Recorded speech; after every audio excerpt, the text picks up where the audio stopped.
Okay, I'm calling to order the Thursday, June 21st, 2011 meeting of the Planning Commission.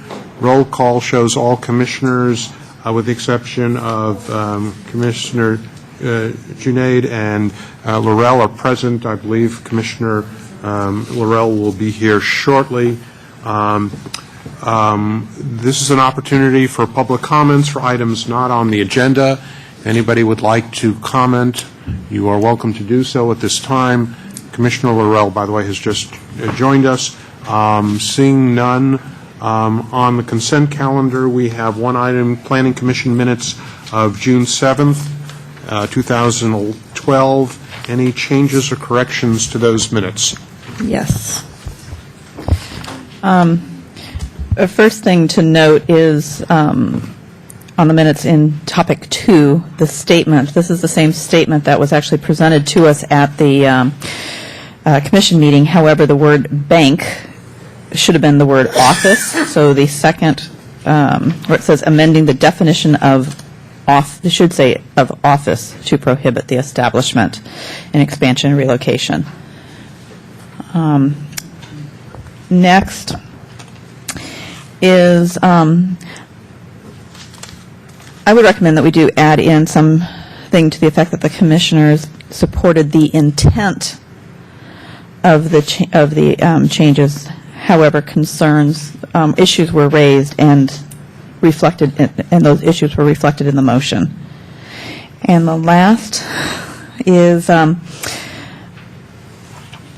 terms of the minutes, we didn't point out I think one of the things we did talk about rather extensively was the fact that banks in their normal day-to-day business do provide cash advances, and we're not talking about cash advances on credit cards. We're talking about general cash advances, so we needed to make sure that whatever definitions we're putting in, it reflects or allows them to continue to provide the service that they historically have provided, and we just need to differentiate the payday lenders. That's the correction on the minutes. However, I wanted to make one other comment, and that is we chose, and I didn't think about this until after we were done with that meeting, but we chose the term bank, and we added a definition of banks. Banks is one type of financial institution, and I would just leave food for thought to staff, is whether or not we should be adding the definition of financial institutions, of which banks are one, mortgage, lending, real estate brokers, money managers, et cetera, are part of that broader category. So, because I'm not sure mortgage lending necessarily is a bank, real estate brokers, and I'm not sure we said real estate brokers. No, we didn't say. We didn't say. So real estate brokers. That's the other correction that needs to be made on here. Investment brokerage firms and such. So those are my comments, or my amendments, and then my comment on top of that. Okay. Any other comments or corrections? Seeing none, do I hear a motion? I make a motion we accept the minutes as corrected. All right, and second? Second. Jeannie, you're seconding? Yes. Okay. All in favor, say aye. Aye. Anybody opposed? Passes 6-0. Moving on to public hearings, 12 CA 03, height limits and development incentives downtown. May we have staff report, please? Thank you, Chairman, members of the Planning Commission. As the Commission is aware, these are zoning ordinance amendments that were initiated by the City Council. Specifically, the subcommittee of Mayor Carpenter and Councilmember Packard brought a report to City Council on May 8th. City Council had a discussion and then voted unanimously to send the amendments to the Planning Commission for review. So that's what we have here tonight. These amendments are for the downtown districts on the one hand, and then citywide on the other hand.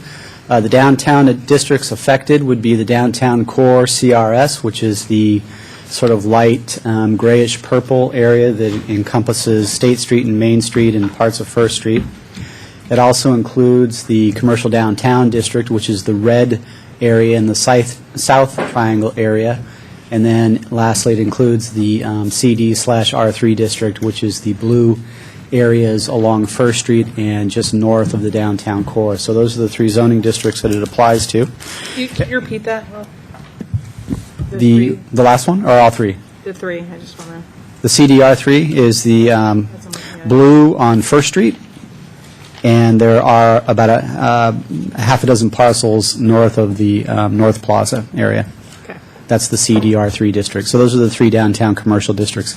The Brown district is residential district, and the far right northeast area that is in the they all look purple to me, but sort of a pinkish purple, that's the CRS/OAD district, and that's not part of this consideration. And I can talk about that further. So there's two changes being recommended. One are to the public benefit findings. These are findings that only apply to the downtown district, and they tie specifically back to the downtown design plan. And the intent is to encourage implementation of the downtown design plan. So if you do something that is recommended or encouraged in the downtown design plan, that can be considered for a development incentive as a public benefit. So they don't apply to any of our other commercial districts. The changes are on page 2, and this is the exact language that the council subcommittee presented to council.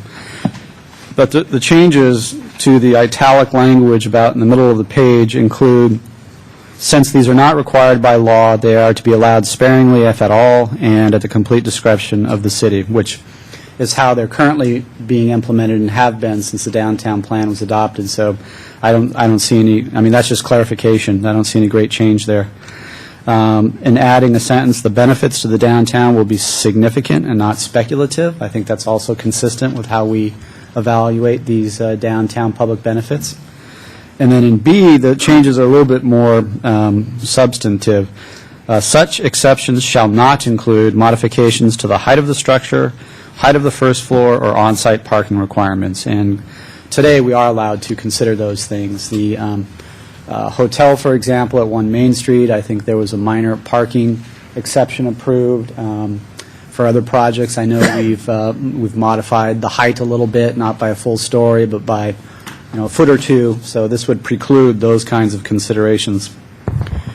And then secondly, council, the subcommittee in any event, wanted to ensure that State and Main Street were limited to two-story buildings specifically. A couple of years ago, when we adopted our form-based zoning, we adopted height limits, and we eliminated our floor area ratio restrictions, our story limits, and other more prescriptive, particularly in the CDR3 district, we don't restrict what kind of uses are allowed there. All range of allowed uses in Los Altos are allowed in that particular district.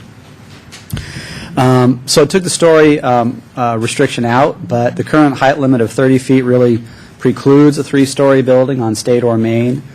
And that's been a very clear position from City Council. I think it was about 5 years ago when we were first undertaking our downtown committee efforts, and we were looking at things we could do downtown to encourage economic development from a regulatory standpoint, and we looked at allowing three-story buildings throughout the entire triangle. At that time, three-story buildings were only allowed in the residential Brown area, and we did a very comprehensive traffic and parking impact analysis, and as a result of that study, it was determined, and we ultimately processed the ordinance amendments, and they were approved, to allow three-story buildings throughout the entire triangle, but not State or Main Street. And that was a very specific direction by council in 2007, and council's been consistent with that. So really, this part of it is just reinforcing their expectations for State and Main Street.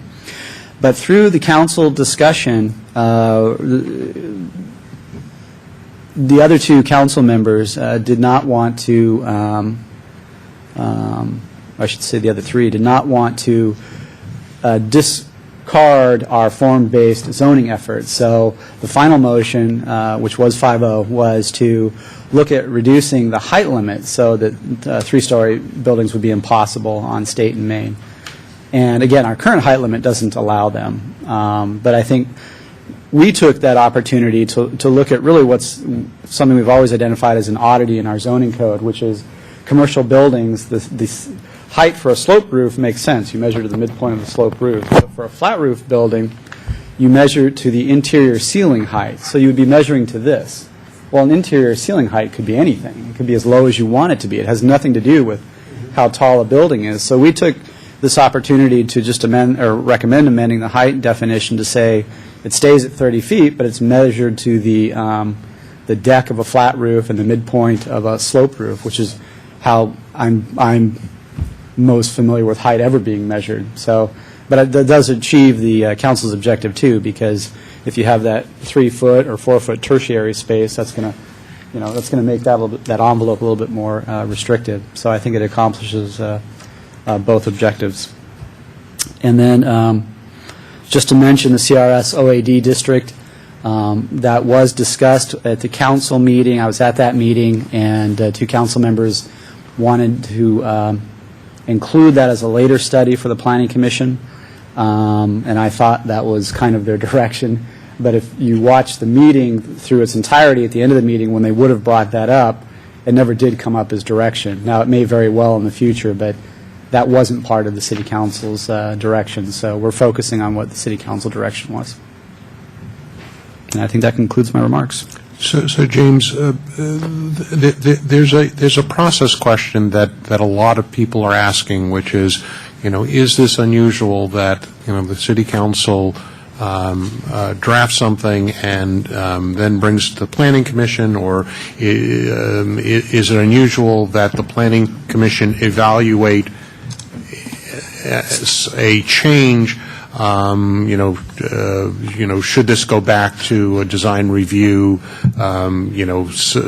downtown committee and questions like that? Have we had other instances where there have been changes, updates, corrections to our zoning where it's either come from council for the Planning Commission to look at, or it's been initiated by staff to the Planning Commission? People are asking that question, and I think it would be helpful to at least provide some perspective on that subject. I think it's certainly common. I think probably in the majority of times, zoning ordinance amendments are, recommended by staff and/or a Planning Commission. But certainly when it comes to policy matters, council can direct the Planning Commission to consider certain changes in policy direction. So, that really makes sense to come from the City Council, depending on the type of decision. Jolie, you were going to... Yeah, I'd like to add some more examples. A lot of times there are issues where either things are getting appealed to the council and they haven't gone through the whole Planning Commission.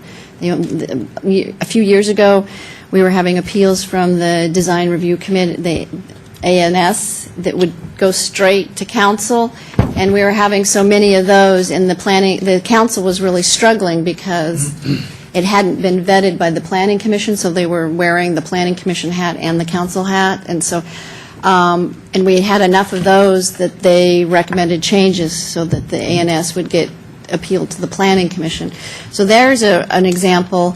There's several other examples, refining the variance process, making other changes, and I know there's been zoning changes that just recently that went to the council, that came from council, like payday lending came as a council direction, sign ordinance came as a council direction, medical marijuana.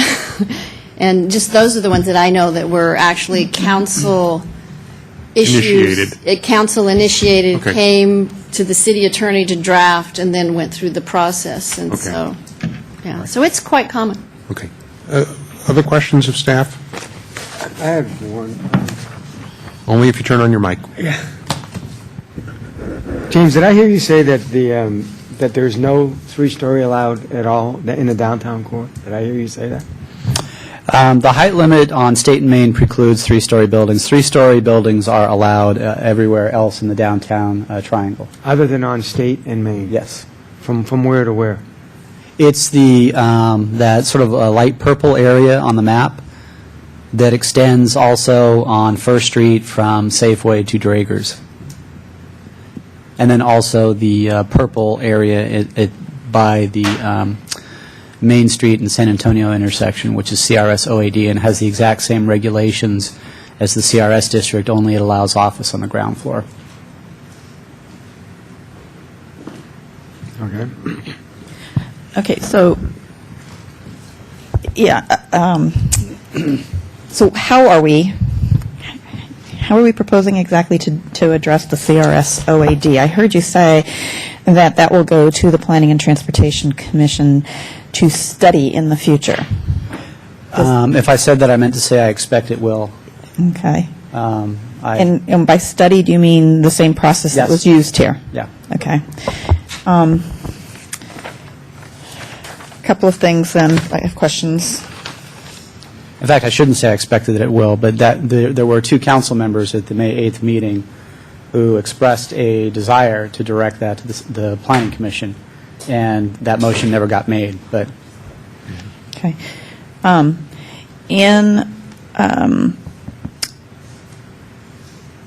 In the middle of that page where we talk about the implementing the design plan, on A4, can I assume that that's a typo in terms of the downtown urban design plan? That the word urban seemed to have been dropped. Are we talking about the same plan as we've always talked about? No, that's what. Right, no, that was intentional. The plan, when we updated it, was amended.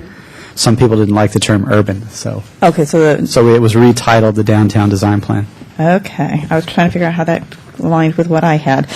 Can you help explain on B, the tail end of the last sentence where it says, which instead may be granted if qualified under standard variance procedures? Sure. So, and that's the current process anywhere but downtown. So if you needed a little extra height, or you had a good reason to deviate from the parking standards, or the hotel, for example, we did deviate from the first floor retail height standards because it was being designed and built as a hotel and would never be converted to a retail building. So those would all be applications for variances in the future. So that means these are not, minor exceptions can be granted, but if they're not minor exceptions, then they're variances. Well, no, minor exceptions in general to the zoning regulations, with the exception of these three. Right. These cannot be considered for development exceptions. Right. But if we go back- But they can be granted under a variance. Right. Okay. Okay, so does this mean then we are introducing variances into our downtown, into our commercial areas? It takes them out of the realm of development incentives tied to the downtown design plan. Yeah, so now they fall into a variance realm, just like all of our other commercial districts, right? So And so what's that means the variance chapter of our Yeah. code Yeah. would apply? Yeah. And that would have applied anyway, if you didn't have a community benefit and you wanted reduced setbacks, more height or something, you would always have that option as a variance, but variances have specific findings. Community benefit has different findings, and that is why when people kept calling the community benefits variance from the zoning, I would say, no, they're exceptions granted on a community benefit. A variance by state law, has different findings. Okay, Much stricter. so because I don't have my zoning code with me, have you guys validated that the current verbiage in the variance section aligns and does not need to be further modified? Yes, it absolutely does. Yeah, you just have to show hardship and special circumstances. So to get a height deviation under a variance, you'd have to show that there was something about the topography of the parcel that you couldn't develop it without the variance. Okay. My next question is, chose the term roof deck. And so I guess I want to, that's kind of, in some ways, a loaded term, because a roof deck, by definition, is also like a roof deck as in usable space, as in a garden, patio, et cetera. Do you feel that we have not introduced ambiguity in our code?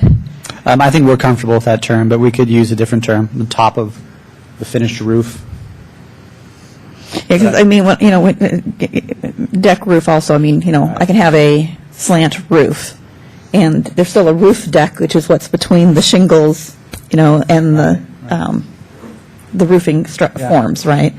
So I just wonder whether or not we're using, or again, or whether we should consider a definition in terms of, again, trying to provide clarity rather than ambiguity.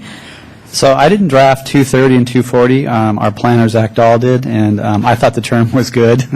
I think it's real simple and it works real well, but it could certainly be, we could use a different term. We could clarify the top of the finished flat roof. Okay. And then my next question to staff is, what is is there an average in commercial type of buildings, retail, office, this mixed use and all, in terms of this between the ceiling and the floor? So is there a average distance between those two? There really isn't. It depends on, the type of, what you want to pull through that space. It can be very large in some cases, 8, 10 feet. I would say 3 feet is approximate average. It can actually be even brought shallower, 18 inches, 24 inches, if you're really trying to compress the building because of a height constraint.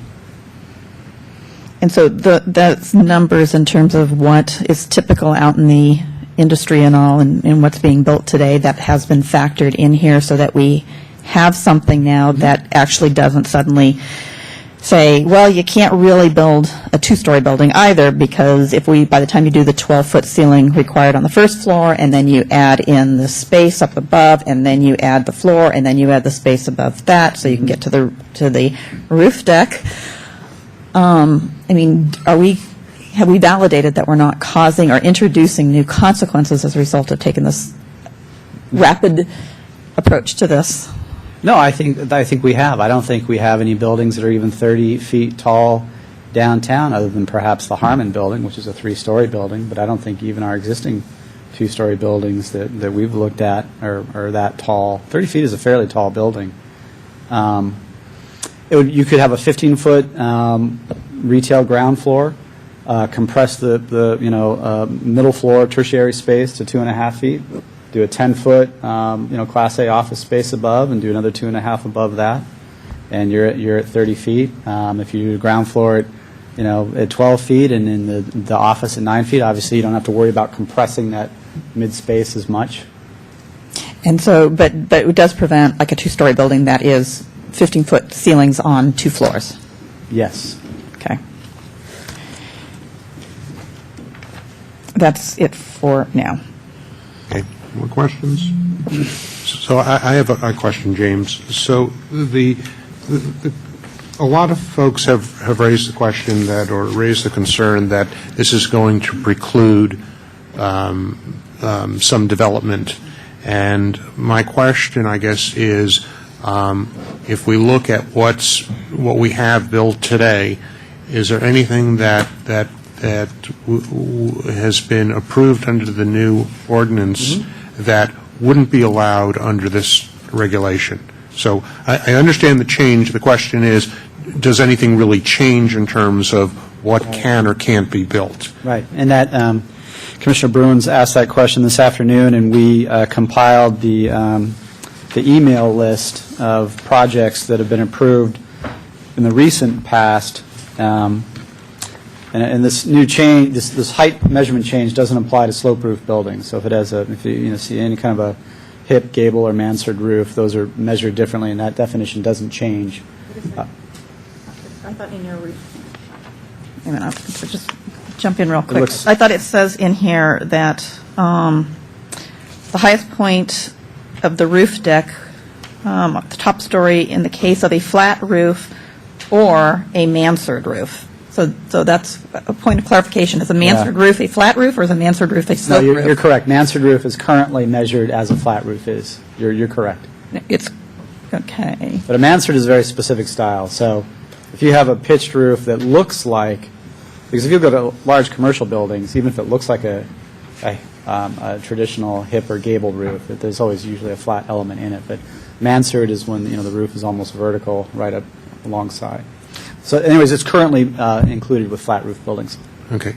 So Wait, so is a hotel, the hotel has been approved, is that a mansard or is that a flat roof? I mean, in this one. It was evaluated as a pitched roof. Yes. And so with this ordinance, would it still be It'd evaluated? still be evaluated as a pitched roof. Yeah, and there was a lot of technical back and forth about what a mansard was and wasn't that, and whether that was a mansard or not, or a pitched roof, and it was accepted as a pitched roof.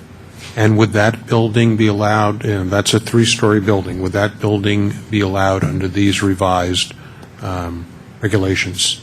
These rules would not affect the evaluation of that building, yes. Okay. And you sent the planning commissioners a list of 1, 2, 3, So the truly flat roof buildings that have been approved since, the recent, roughly 10 years, includes Whole Foods, which would be fine under the new ordinance. It includes the Adobe Animal Hospital, originally the Elephant Pharmacy, which would be fine under the new rules. It includes the 243rd Street building, which would be fine under these new rules.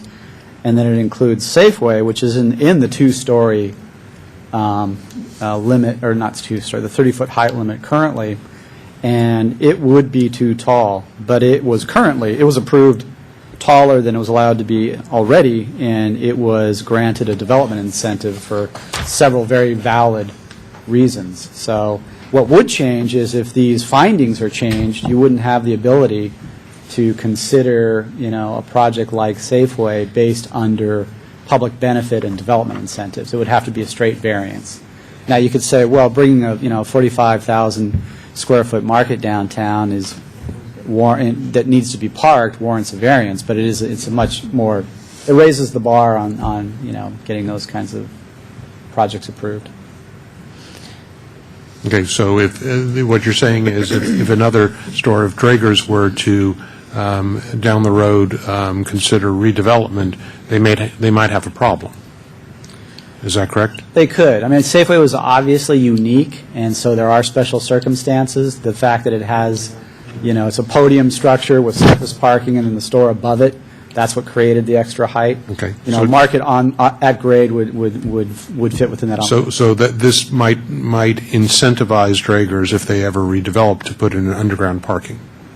That's true. If this passed as not being eligible for a development incentive any longer, that would be your logical approach, is not to try to try to put the parking below grade so it's not adding to the height of the building. Okay. Interesting consequence. Yes.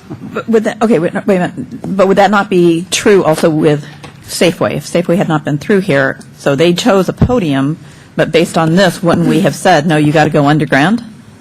Or approve a variance. So okay, so we're going to end up going with more and more variances. I mean, the variances are the tool we're going to use to deal with all these exceptions that Right, but- most of these buildings. But also, keep in mind, we're talking, it's State and Main Street. So, yeah, I think Draeger's is our next big example. I think beyond Draeger's, we don't have those size footprints on. So And let CRS me corridors. ask another question, which is, there have been several variations on the project at First and Main. This would affect what gets built there as well? It would. Jeffrey Morris was originally proposing a three-story building at the corner in exchange for a public plaza, and council basically rejected that concept, and that was under the context of a development incentive. And clearly, if that was a variance, it makes it if you're doing it for design reasons, there's no basis for a variance. So part of what I'm hearing you say is that some of what's being driven here is by the pragmatic, what council is actually letting people do. It's sending a very clear, more ironclad message that council's expectations are that State and Main buildings be 2 stories. Yes. And so, yes. Okay. Any more questions? Yeah, I have some questions. Okay. How we're going to measure the height? Is it going to be inconsistent in different parts of? No, downtown? the height measurement applies to all commercial districts in the city. That's why we use these. In fact, these examples we gave, Whole Foods, Adobe, are on CT, El Camino Real. 3rd Street is in CD on 3rd Street, and only Safeway is in the CRS district.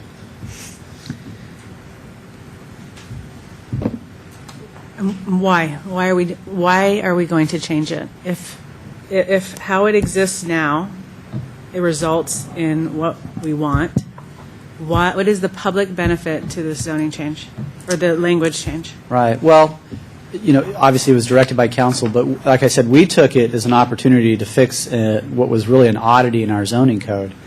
I mean, no matter what the height limit is, you could say it should be 35 feet or whatever that, but it should be adjusted to, say, the top of the roof, not the ceiling. The ceiling is just such an artificial point to measure a building from.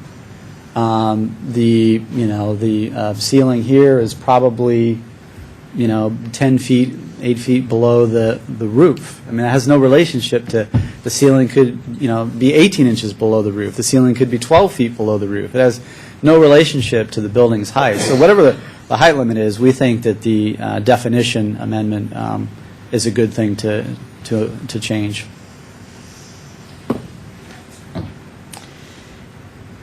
Has the city done any analysis or review of how some of these changes is going to affect density and sort of the economic vibrancy of the downtown? I mean, I know the implementation of these zoning ordinances did an in-depth research into that. Now we're talking about repealing it. Have we even done any consideration on those issues in the 2 weeks since this is? No, but I mean, if the council's goal is to limit State and Main to two-story buildings, which they are currently, this will still allow two-story redevelopment to happen throughout the downtown core. As I mentioned, when we did that study in 2007, the task was to look at allowing three-story buildings throughout the entire downtown triangle, including State and Main, and that was specifically not accepted. But it did allow us to apply a three-story, it was then a three-story height limit to the South Triangle area and the North First Street area, and then later we amended that to a 45-foot height limit, form-based zoning. In fact, it was 40 feet when we first adopted that change. It was three-story and 40 feet, and then later we adopted 45 feet and no story limit. So at no time has the city ever considered adding three-story limits to downtown? Was that ever looked at and rejected, or? Oh, several times. It was the 2007 study. Looked at that what I wanted, specifically. huh? Yeah, and then it was looked at again. And it was rejected in 2007? Yeah, and then it was looked at again around 2009. Yeah. It was looked at a second time. And we even looked at it in, well, maybe it shouldn't be unfettered third floor. Maybe the requirement would be that the third floor had to be housing, because housing has such a different parking need, and then you wouldn't be impacting the parking plazas with housing, because they can use the parking plazas when the plazas are empty, basically. And yeah, those were all rejected, 2007 and 2009. What was the main reason for the rejection? Well, traffic was one of them. By the time you allow three-story development, of course, our model was sort of a worst-case, build-out, which in reality probably would not happen. But traffic became an issue to the extent that signals would be needed downtown. That was part of it. But also, there's just a strong desire to, retain a two-story height limit downtown. And really, when you think of it as, buildings transition and evolve, most of State and Main are still one-story buildings. And if you imagine, like 243rd in the middle of Main Street next to a 14-foot tall building, I mean, I think two-story on State and Main is probably a very logical evolution of building densities. And maybe at some point where you have more two-story buildings on State and Main, then you can look at going to a... So I have a This is the next window. Yeah. I have a question, because we received something that quotes the city's general plan, and in that quotation, it specifically states that one of the goals is to intensify uses within the downtown core, and it goes on, and it has a bullet point and this is a quote, that from the city's general plan to increase the height limit to a maximum of 3 stories. So, Right. And that initiated a study, and we studied it, and that's when we adopted 3-story allowances throughout the entire downtown, and we studied allowing 3-story buildings in the state of Maine, and it was rejected. James, as I recall, there was really a trade-off by keeping the CRS as 2-story, but there was a two-prong, keeping CRS as 2-story effectively, and then allowing CD to go up higher, so we actually increased the height limit in CD. We rezone portions of First Street and increased the height limits there as well. So there was actually those were in tandem, I believe. Yes. Yeah. James, the term has been used both up here and in the public with regard to this, that we're repealing the 3-story height limit. And I'm just wondering if that's an accurate characterization of what's changing or what's being proposed to change. No, it's not. We're not changing the 45-foot height limits, which were intended to allow the tall ground floor retail ceiling heights and 2 floors above it. And we're retaining the 30-foot height limit on State and Main. And when we presented these form-based zoning codes to council, we were asked, will 30 feet allow 3-story buildings? And with the retail ground floor requirement, it can't. And then we were asked, well, will the 45-foot height limit allow 4-story buildings, since we didn't have any story limit? And if it is a commercial building with a tall, ground floor, you really can't get 4 floors. But if it's a 100% office building, then in 45 feet, as the 101st Street project has shown, you can get 3.5 floors. But under current zoning, we couldn't, for example, in the CRS, you couldn't put in a 2-story building that had 15-foot ceiling heights on both levels. Is that correct? No, you couldn't. Unless you defy the laws of physics in terms of... Right. Well, I shouldn't say you couldn't. I mean, there are Structure. means to dig the building a little bit into below grade and use And then you could. Okay. use very tight, floor treatments. And again, with these current findings, so if you had a 2-story Crate and Barrel that wanted to come in downtown, and they needed, just say, 32 feet or 34 feet, under our current ordinance, you could say, well, that's really a public benefit to have that retailer downtown. We can grant a development incentive to do that. So, I mean, that's the way the code is currently structured. If these changes are adopted, you would have to say that needs a variance. And maybe you could say there is basis for a variance. If you start tying all of our economic development policies towards getting that kind of a retailer downtown, maybe there is support for a variance. But is it supported by our current variance findings? Because I don't see that. No, it's not intended to.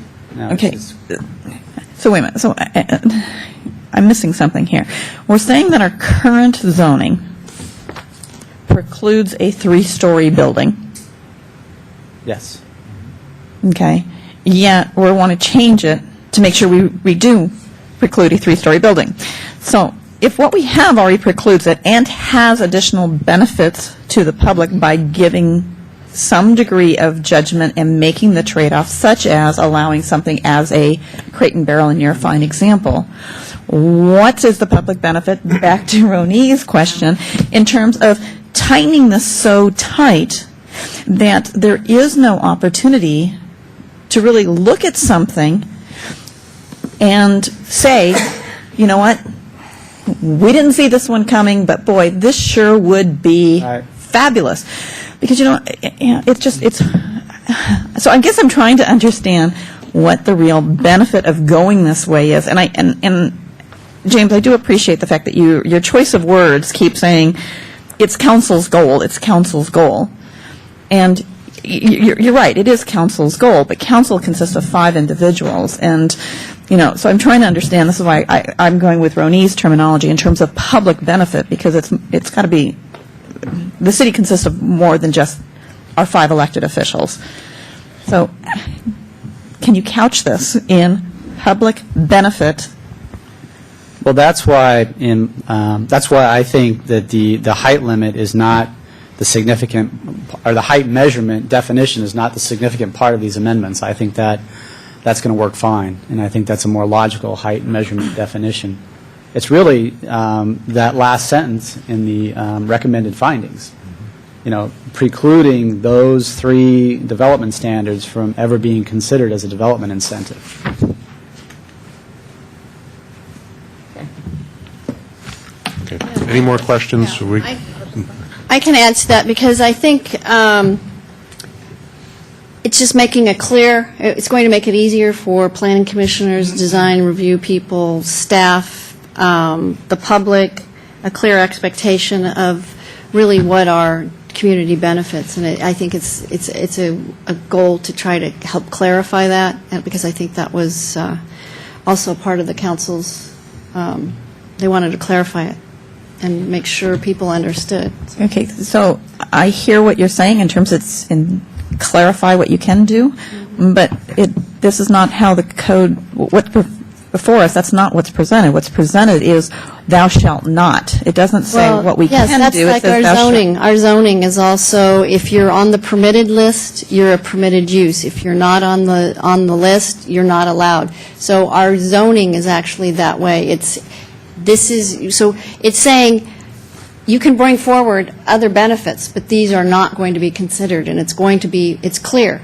It's clear for a developer, it's clear for the public, the Okay. applicant would understand. So I think you can't say this is everything that's going to be a community benefit, but these are actual things that will not be considered, and I think that is clarification. Okay, so consistent with the goal of clarification, then help me understand, are we also going to be putting forward a general plan amendment? Because as we sit here and look at the general plan, there's some commissioners that are sitting up here who I know for a fact have used the general plan and all, there's a collection of documents that guide us, and zoning is one of those.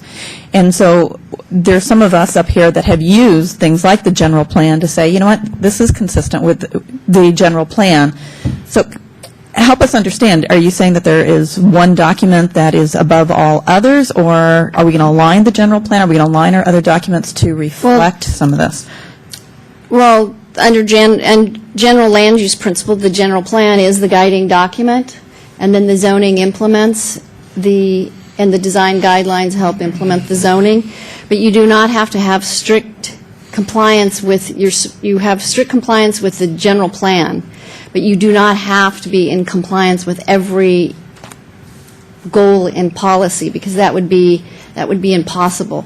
So you have to implement and balance the implementation of the general plan. And if you give me a few minutes, I'll think of the cases that say that. So it would be impossible to try to have a project meet every goal, policy, and implementation of a general plan. I mean, Los Altos has a very simple general plan, but some cities have huge general plans, and you have to balance the goals, policies of the general plan for your project. And I'm sure if we go back and do any general plan amendments, I don't know if this one would be changed, because I don't think we have to change it for each zoning change. But it's a goal, it's a policy.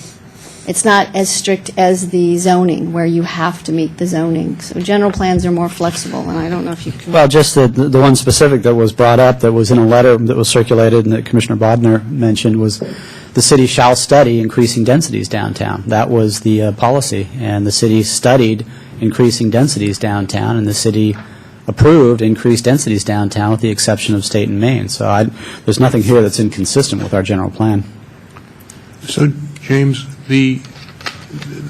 my takeaway from this is that what these changes as proposed do is push developers to put sloped roofs on buildings, on commercial buildings, because they get a little more wiggle room on height, and push developers who are looking for development away from CRS and more towards the CD and I can never remember what First Street is, but to the other zones in town. I mean, is that a fair sort of conclusion as to what I think these would yield to a developer? I think the first part, it may result in more sloped roofs because it does, actually it doesn't. It almost equalizes the two, whereas right now it's a benefit to do flat roof buildings because Okay. it gives you, it's a more liberal height measurement. So it really makes those more equal. So I think it will become more of an architectural decision. So maybe we will, maybe we won't. I think the big test was looking at the 243rd Street building. I thought for certain that building would exceed our height limit with this new definition, and it doesn't. It's within this new definition. And that's, so it could have gone taller, and they built what they needed. The latter part, no, I don't think it's going to push. There is a 30-foot height limit on State and Main, and there has been a two-story height limit since the city adopted its zoning codes on State and Main.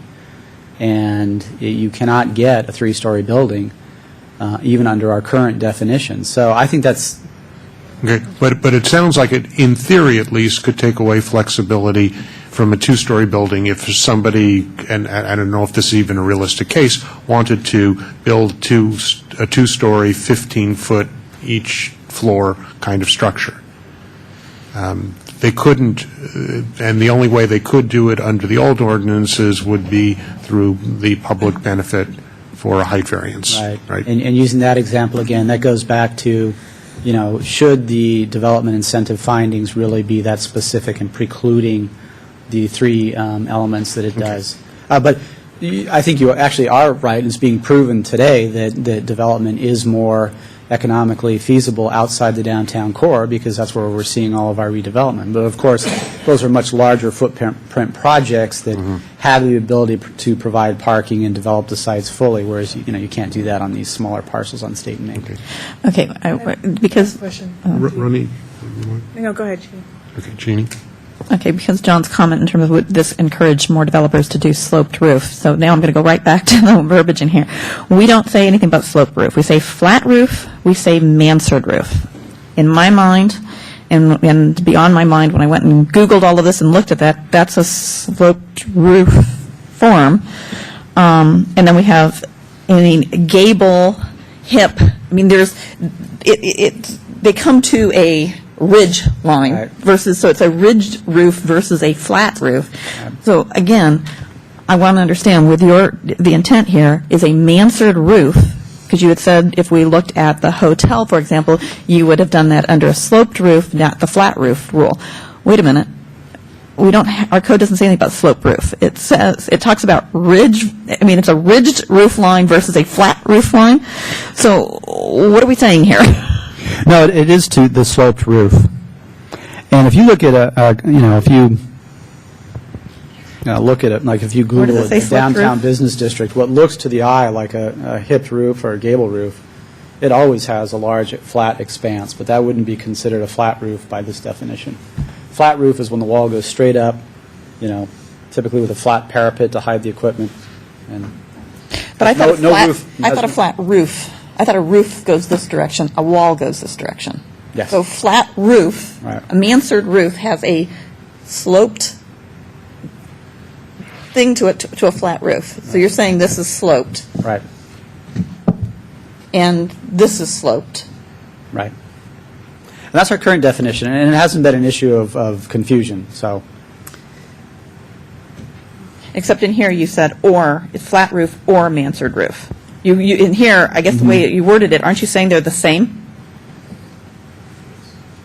The wording you've chosen here says we are treating, it's the highest point of that roof deck for both a flat roof and Yes. a mansard roof. Is that what Yeah. you're intending to say?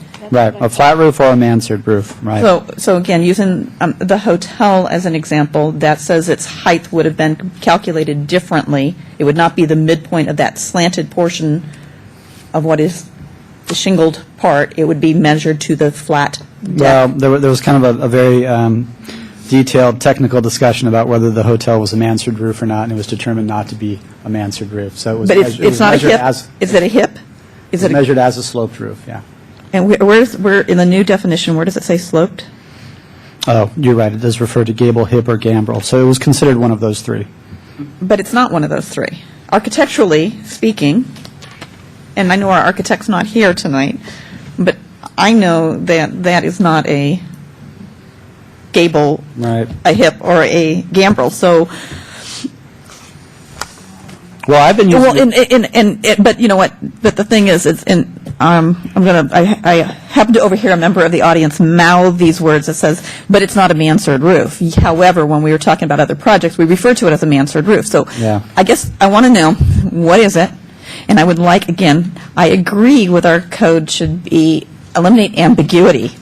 And right now, I would say it still has ambiguity because even in terms of how staff interprets it or the shorthand, and again, I think we have an excellent case in point, which is the hotel. And I thank, Abby, for giving us this example to help test our code here. Yeah. Well, maybe it's a good time to look at those definitions and see if we can come up with a better one. And maybe it is something, or in the case of a sloping roof or a sloped roof, or just something that doesn't, because, yeah, those terms are specific, and that's what we got into with the hotel. We got into a whole research about whether her roof was a mansard or not, and it was determined not to be a mansard. Okay, so maybe we can save the issue of definitions until later. Any other questions before we open Yeah. up? Rudy, please. So I keep hearing you saying that we don't allow three-story buildings on Main Street, yet this commission spent a lot of time looking at a three-story building on Main Street, and by a majority approved it. So this change, does that basically codify to say that what we were looking at, we can't look at again? Yes, currently you could look at it as a development incentive and then make that weigh that, benefits versus incentive. But this would preclude that, yes. But not for that specific project, because these ordinances exclude the OAD. Oh, I'm sorry. Yeah, Right. I was thinking of a specific project, Yeah, yes. so Yeah. It's in everything, a completely different zone that's not being considered tonight. Yeah. At this time. right. Pardon me? At this time. I'm sorry, Tension is- John, we can't consider it because it's in a zone, It's a different zone. it's a different It's zone? zone, and Or this- would it's- be grandfathered in? But It is a different zone, and the ordinance, good, bad, or otherwise, the ordinance before us tonight excludes the OAD. And it would not be grandfathered in because it's already been to council and council has denied it. So it has to start all over again. So it won't be grandfathered. But it's not part of this, this proposed ordinance. Right, that's right.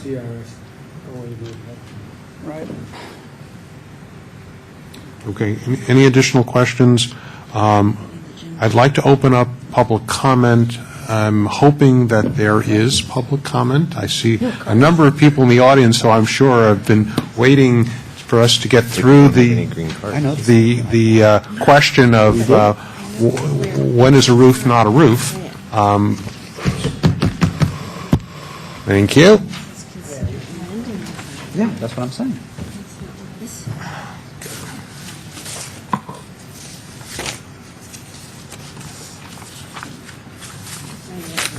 Amanda, there's no card from you. Would you like to speak this evening? We are speaking. Okay. I'm just checking. We have 4 speakers. I'd like, given all the things around this, is it all right if I give the speakers 5 minutes each? Legal counsel, is that permissive? It's up to the majority, if the council, if the... Yeah, we're not counsel. Is that okay with everybody, 5 minutes? Given that we've already spent an enormous amount of time trying to figure out what a roof is. I'd like to, I'll wait till the speakers and then I'll... Okay. First speaker, Abigail Aarons. Oh, there it is, okay. If anybody wants to speak less than 5 minutes, you're welcome to, but I want to give people the opportunity to, this is a subject worthy of people having their say and providing input. Abigail Aarons, 184 Marvin, Los Altos. So, we don't have an architect with pictures, and I think that would have been very, very helpful. A mansard roof is a result of a French architect whose last name was Mansard. it is a two-piece roof, not a singular slope. So what it does is it comes up, slopes once, slopes again. There's the distinction.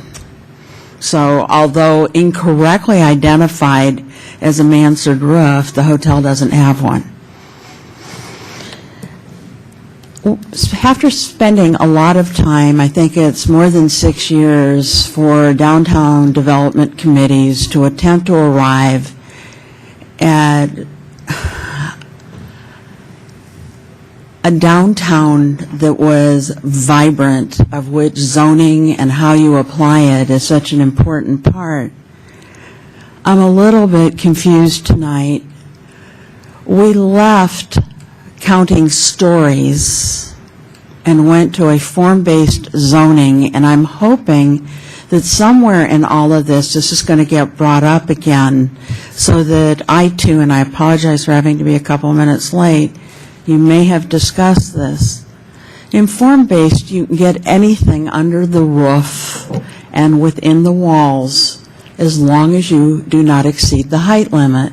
The hotel was a good example. It is a two-story building by all the rules. The difference is that what is on the inside has a third story that fit into the attic.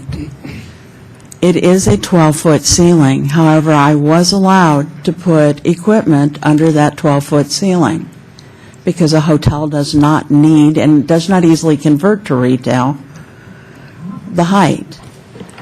So I'm a little curious as to what we're accomplishing. I shared at one of those committee meetings that I'd actually done a 5-story building in downtown Los Altos. Don't know if any of you can identify it, but I will.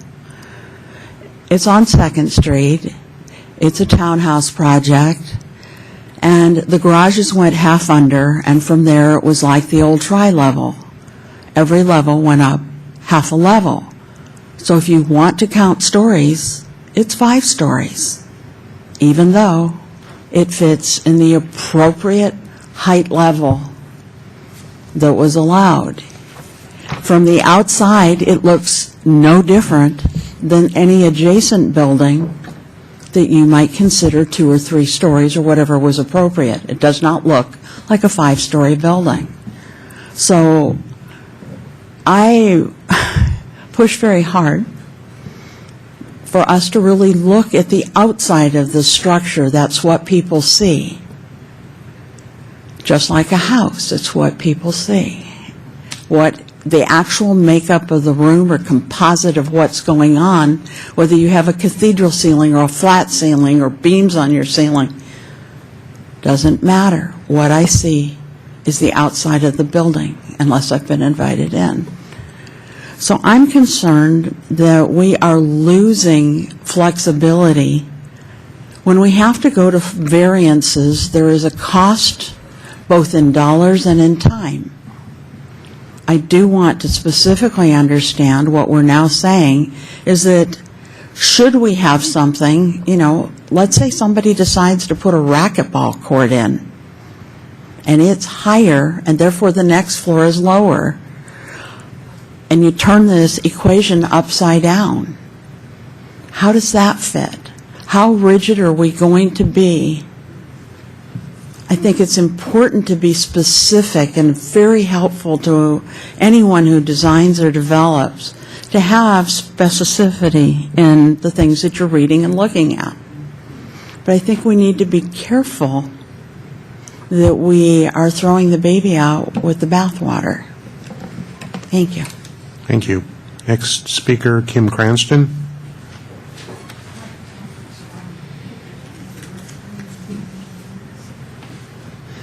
Good evening. Kim Cranston, Los Altos Hills. I'm a property owner in town, not a developer, but I have some real concerns about how this may affect developers who I would like to see come to the community and do more to create density here. A few questions or observations. One, I spent a lot of time a couple of years ago going to the committee meetings for downtown development concerning plazas 1, 2, and 3. And a lot of the focus there was 3-story building. It seems like this proposal would say, no three-story building there unless you get a variance. So that just seems, a lot of effort went into that. I'm surprised that so suddenly, all of a sudden, you're flipping back. Second, in terms of this somehow being conducive to the logical evolution of two-story buildings on State and Main, I mean, as a fact of the matter, I don't think anything is going to develop on State and Main, or very little, until there's in-lieu parking, which we don't have. None of those buildings, or very few of those properties, can park themselves. So no evolution is going to happen there. This limits that.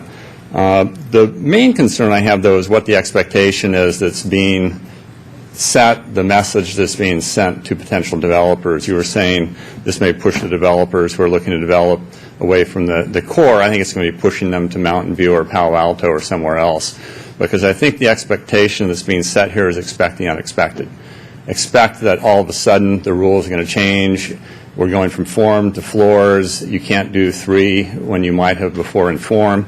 And I think that's compounded by the expectation that developers may be excluded from opportunities to bid on city property, as happened at First and Main early last year. So anyway, I'm very concerned about the message this sends to developers, and I hope you'll not support this. Thank you. So, Kim, I have a question for you. Yeah. You mentioned that this is going to preclude three-story development.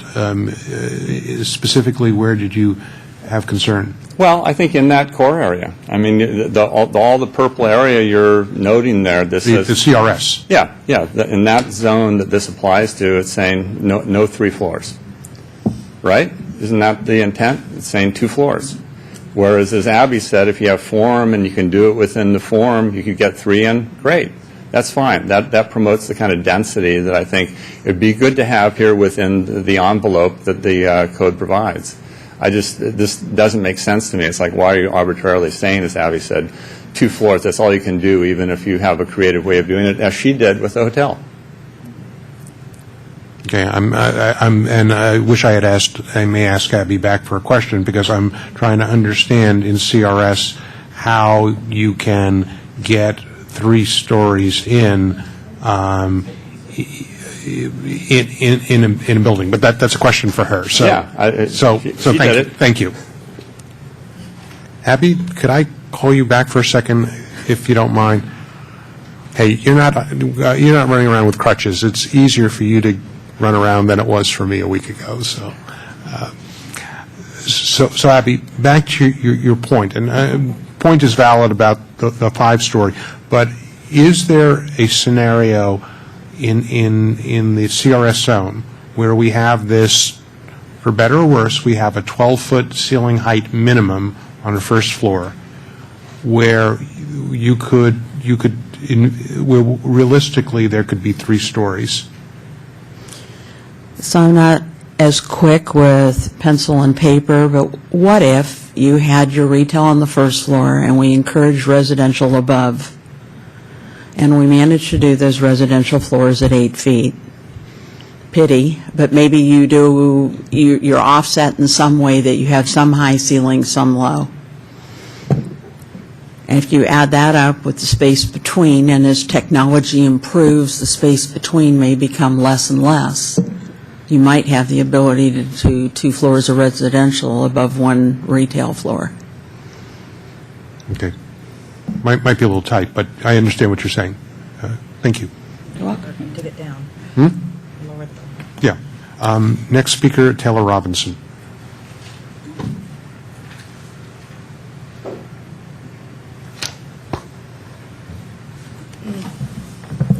Whoa. Hi, I'm Taylor Robinson, Pastoral Investment Company, 82 Hillview Avenue, Los Altos. We wrote a letter that I think a lot of you have that kind of summarizes the issues that we have. So just wanted to reiterate a few things. One thing is, a lot of people have been talking about great ideas coming to the town, and then the need to then use the public benefit exchange to allow for certain things. I would ask the question of the opposite.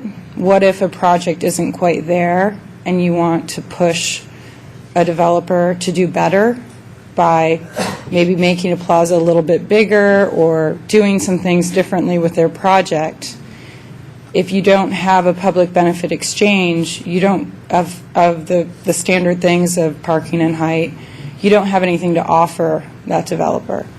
So that's a different way of looking at it, and I think it's important to think about it both ways. And also, I mean, in general, we just feel that these changes really hinder a lot of creativity, and we really support the process that happened to put the zoning ordinances into place as they currently stand. On the height, one thing, I think that Jeannie talked about it a little bit, but by moving the height limit from the inside of the ceiling to the roof, you are in some ways lowering the height limit. So it's just something to think about. And I think some people have done the math on that. And I don't know if I have the only other comment is we don't really understand why all the districts are being considered at the same time. I think there's some reason for that, but it would make certain areas of the town more restrictive. So the areas of town that are not being considered then would be favorable. So it would, provide some benefit to areas of town that are not being considered tonight. Thank you. Thank you. And our last speaker, Michael Hudnall.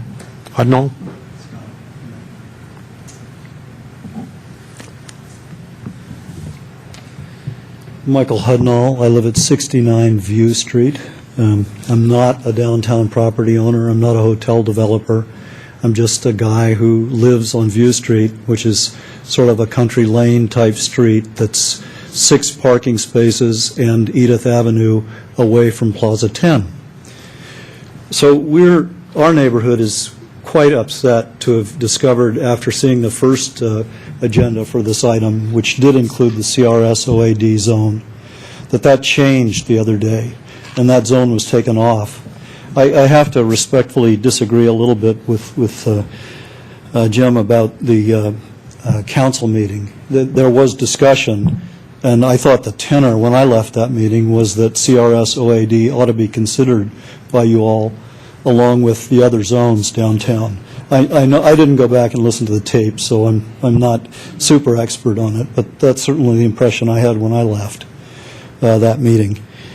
And as a matter of planning and efficiency, it seems to me that you ought to be able to do that on your own hook. I mean, we all know that the council was voting and that the members who were voting didn't want to vote on CRS OAD, but the issues are the same for that zone, in my opinion. Our neighborhood is very, very concerned about spillover parking that could come from the benefits issue in the CRS OAD zone. And we'd like to get it clarified that office projects need to have their parking on site. And if they don't want to do that, at least they ought to go in for a variance. Office parking is very different from other types of parking. It's all-day parking. And we're a vulnerable neighborhood, and we're very concerned about it. Now, I think the town crier missed a story when they reported on the 40 Main Street last week. We had over 25 residents on View Street sign a petition objecting to that project because of the potential for spillover parking. And those people, in effect, were all present through that petition at the hearing on that project, at which it was turned down. I'd just like to correct that misimpression, because people in our neighborhood do care about these issues now that we're aware of them. And we'd like some protection for our neighborhood so that we don't have the potential over and over and over again out of that zone to have to argue about parking issues by developers that basically want to dump 40 cars into a parking plaza that's already full. I mean, we're very, very unhappy about that, and we really like to see it get resolved once and for all. So I've written you a letter, and I hope that's helpful to you, and we entreat you to take it on your own hook, consider the CRS OAD zone, and give us some protections about sort of unstructured negotiations about how much free parking a developer is going to get for an office building. Thanks very much. Thank you. Anybody else want to speak on this matter before I close public comment? Okay, I'm going to close public comment.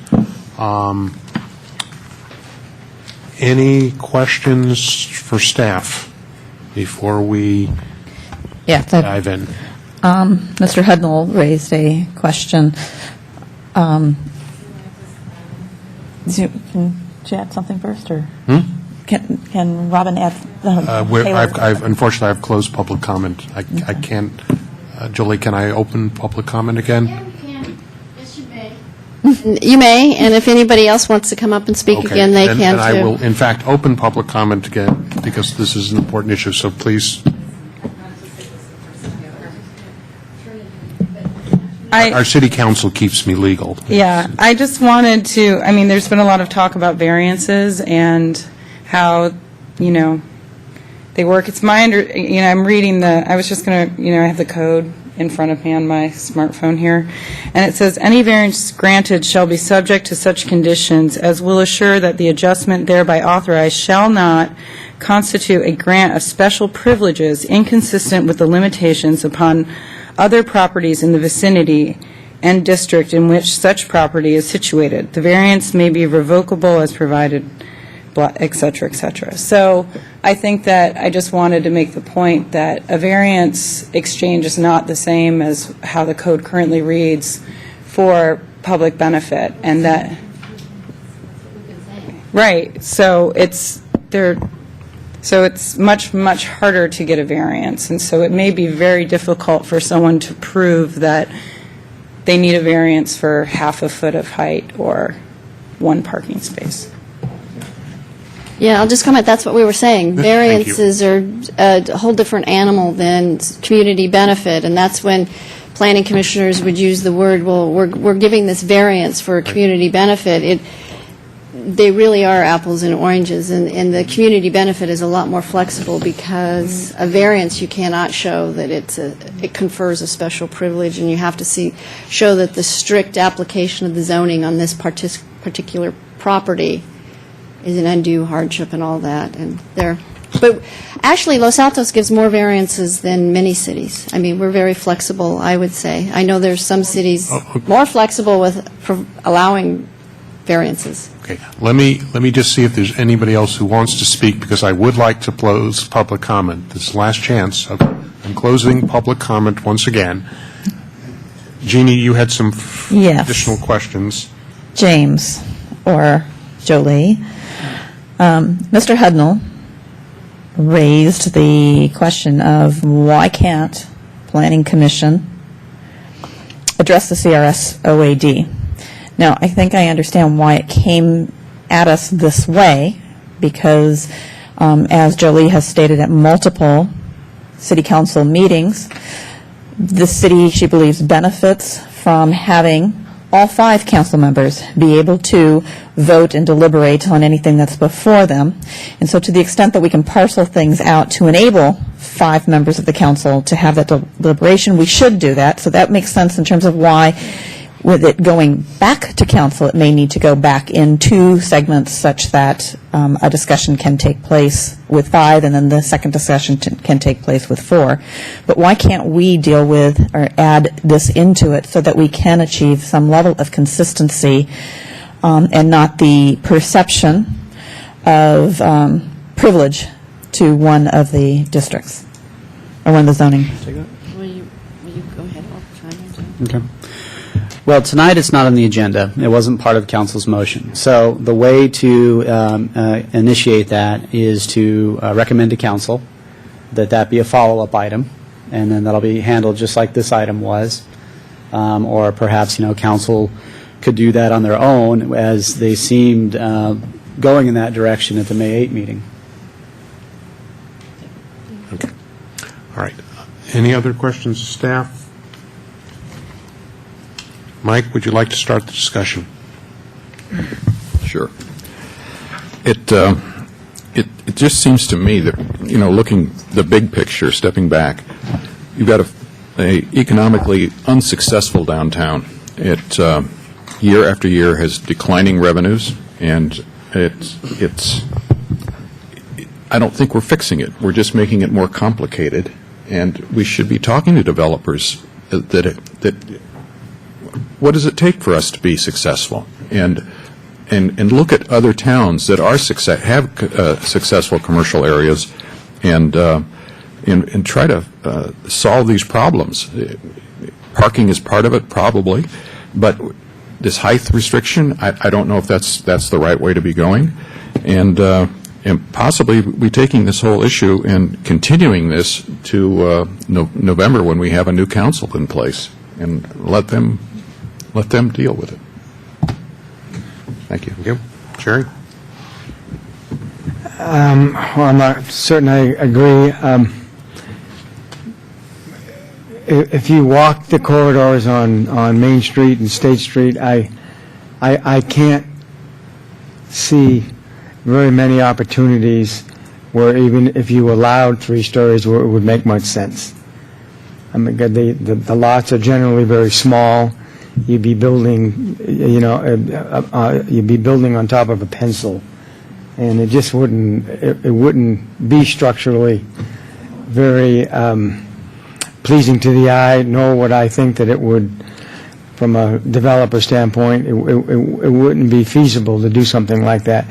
So I don't see where we're getting beyond the restrictions of a 2-story downtown is going to make too much of a difference. I'm a little concerned about the way we define it, because I would want, again, I have to look from this from a developer standpoint. From a developer standpoint, an 8-foot or even a 9-foot office building would not be anywhere near as appealing to a tenant as would a 12 or a 15-foot.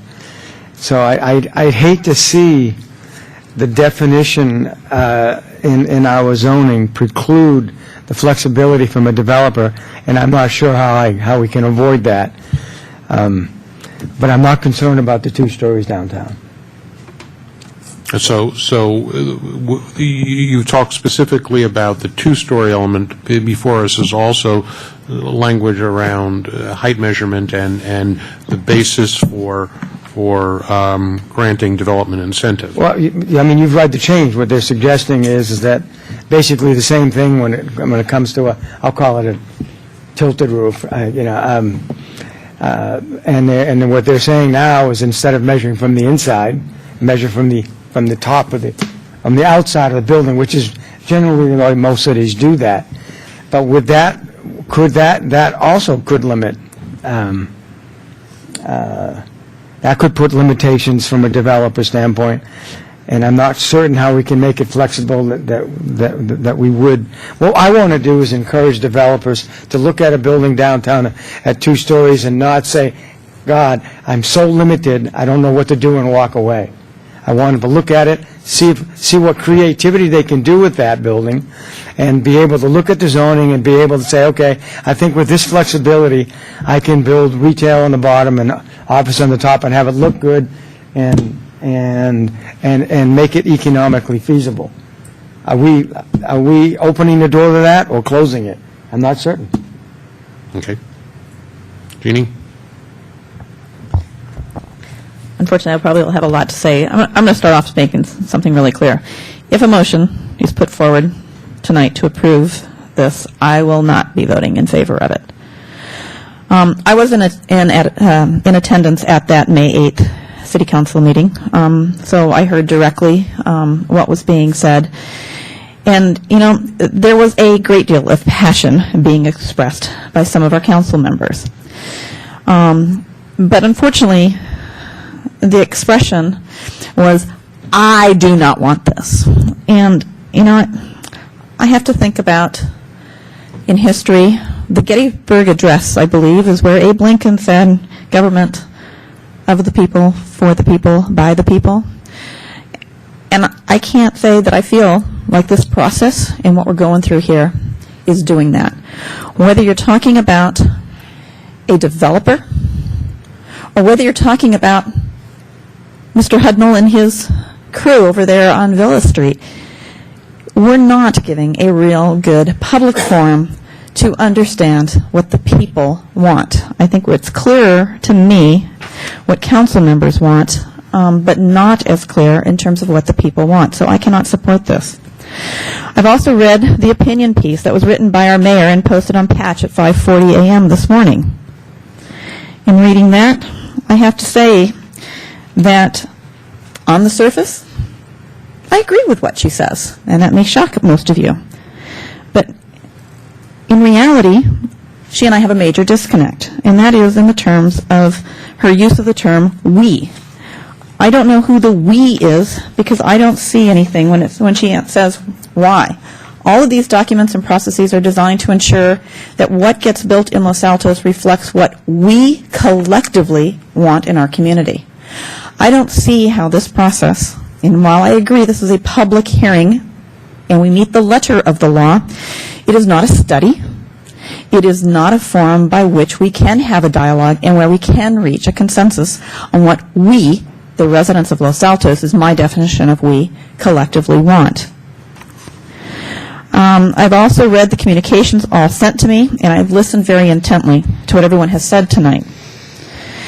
As a commissioner, and this is my last night as a commissioner, but I do take a lot of pride in doing my homework, giving equal consideration to those that agree with me as well as to those that do not agree with me.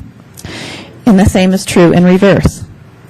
I believe in a fair process, and for me that means understanding that there can be a difference, and we need to look at how we want to do this and whether or not we're following just the letter of the law or whether we really want, as a small community, to follow the spirit of the law and engage our community in such a change. I applaud the City Council in that, having formed the Downtown Development Committee, it's a 6-year process, maybe only 18 months of that process was looking at our zoning, to what feels like a knee-jerk reaction to me to just basically undo the hard work of those people without going at minimum back to them is very disturbing to me. Those people were hand-selected to participate in this by council. They were part of the brain trust in trying to do this. We had expertise, as I understand it. I was not on this, but I believe we had a lot of expertise in this. And not only do we have expertise in terms of the people we chose to participate in that process, they also brought in other expertise, outside opinions, so that we weren't just being so inwardly focused. We are throwing all of that out by shortchanging this whole thing. In the letter we received from Passerelle Investments, there was a suggestion in there, at least as I read it, suggest reconvening the Downtown Development Committee to further analyze the zoning issues outlined above. That is one option that we could use, and that option has several benefits. It's efficient because the participants are already knowledgeable. It's effective because if you look at the output that group had in terms of the zoning changes that have happened, and when you look at all the building that is going on around the periphery of our core, I would say it has been effective. I believe it also is a compromise between what Megan Satterley said in that city council meeting and Ron Packard's view of this in terms of having a public process. This would allow it to not be amorphic, as was described by Mr. Packard. So I think we have another alternative before us, and I would prefer to see that alternative pursued to try and move this through quickly and efficiently, but not making it feel like it's being railroaded. Also on the May 8th meeting, Mayor Carpenter said, quote, "This is a philosophical discussion." Again, I agree with her, but unfortunately, I think we need a discussion first and then followed by a public hearing such as tonight. So, she posed the question, do we want Main Street to stay the same? And I think that is a good question that should be with some mind share and validity to that in terms of what direction does our community as a whole want to go. Mr. Cass has said this is an opportunity to weigh in methodically and rationally, and that we should not think of this as a predetermined outcome. I don't know how any of us can feel that this is not a predetermined outcome Okay? But on that note, I want to say right now, I applaud staff on one thing in particular, and that is this commission up here has, on numerous occasions now, talked about whether or not our zoning makes sense to measure that 30 foot at the ceiling height, at that interior thing. And I'd love to hear James say that, you know what, this is something that we are looking at as an opportunity to correct. And I'm glad that we are looking at correcting that.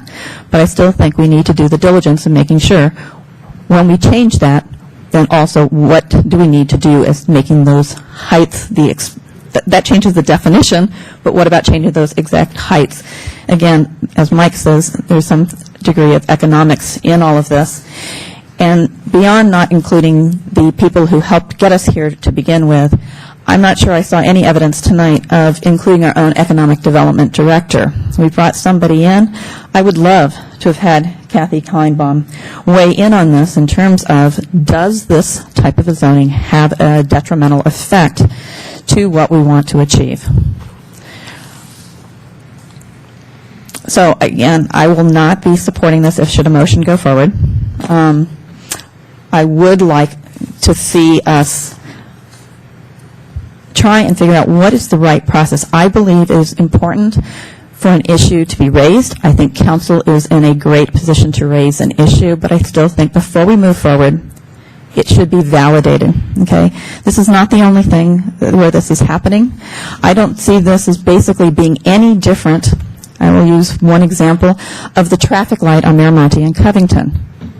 There, somebody came up with a problem statement. We hire a consultant to go solve that problem statement, and then we have a ineffective, or it's effective for shutting it down, but a not so meaningful public process where everybody comes out of the woodwork and says, wait a minute, fundamentally we don't agree with the problem that you're trying to solve. So the solution solved the problem, but we don't agree with the problem.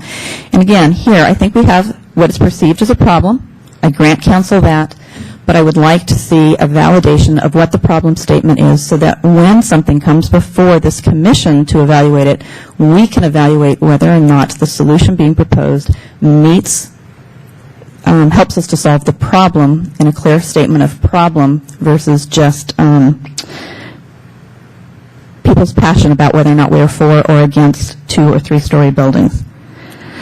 I do not believe the zoning code as it stands prevents council from achieving what they want to achieve. If their goal is, if this city council does not want to have 2-story buildings, our code allows that.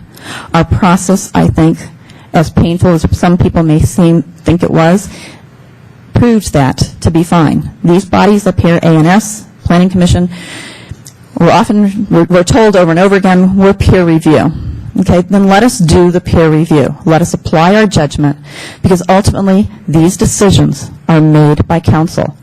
So whether or not we apply our judgment in a way that is contrary to how council applies their judgment, that does not mean that anybody up here or this process fails. If anything, it shows that our process works. It gives the opportunity, it gives several stations along the way to evaluate what's come before us. And again, the ultimate decision remains in council. So given that, I do not see the need. I do not see the problem that we're trying to solve with this.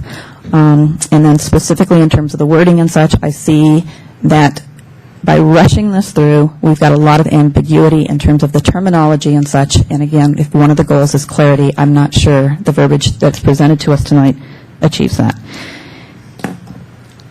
Now I've said my piece. Ken? I had a 45-minute speech lined up, but I think my time's been used up.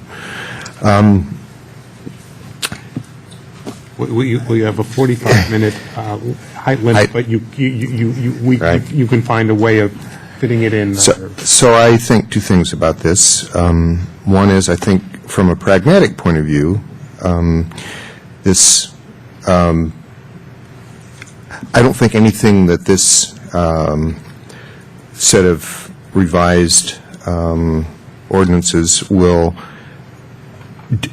preclude anything that has either been built or is being proposed to be built. And it's going to clean up the 30-foot height to the inside of the ceiling and so forth. So I think from a nuts and bolts, very pragmatic perspective, it's reasonably practical, sort of harmless, not a huge big deal.